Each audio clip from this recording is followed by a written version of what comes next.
morning everyone. I am Saubhagya Sinha from 6th semester and I am currently pursuing B Pharmacy from Indira Gandhi National Tribal University.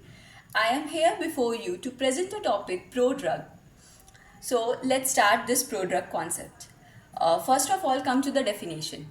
Any compound or anything which is inactive outside the body gets activated inside the body, gets pharmacologically activated inside the body with the help of an enzyme or biological action. It's called the prodrug concept. In this prodrug concept, we add an inert compound to the active compound to make it administered inside the body. So let's understand why this prodrug concept came into existence. Let's take an example. Assume a kid who is willing to get inside the school premises, but the school is not allowing the child to get into the school as he or she might be late to the school.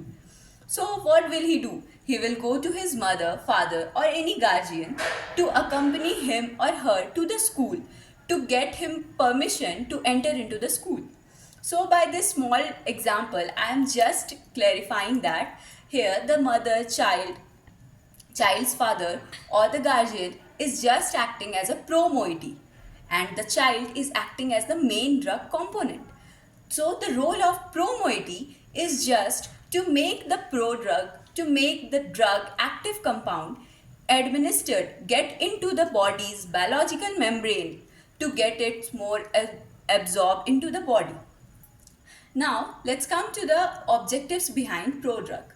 So prodrug is basically used to enhance the solubility of the drug, to enhance the stability of the drug, to mask the taste of the drug, to enhance its odor of the drug, to remove its toxicity of the prodrug, to remove the toxicity of the active compound as the body faces no toxicity when the drug gets administered into the body. Now, let's come to the applications behind the prodrug concept. The main applications behind prodrug concept is to enhance the taste of the drug. It is used as a taste masking to enhance the odor of the drug. We can say it as odor masking to enhance the stability of the drug, to enhance the solubility of the drug inside the body, to enhance the absorption of the drug inside the biological membrane of the body. Now, let's come to the classification of prodrug concept. First of all, the main classification behind this is inert chemical compound. The inert chemical compound carriers. So, at the time when the drug active compound is being made, the inert chemical compounds are added to the main active compound. These are added just to increase the absorption, just to increase the stability of the main drug. These compounds, when administered in the body as a prodrug, they get administered and inside the body they are separated. Means the chemical inert compound gets separated from the main active compound without interfering with the main chemical active compound behaviors. The second is metabolic precursor prodrug.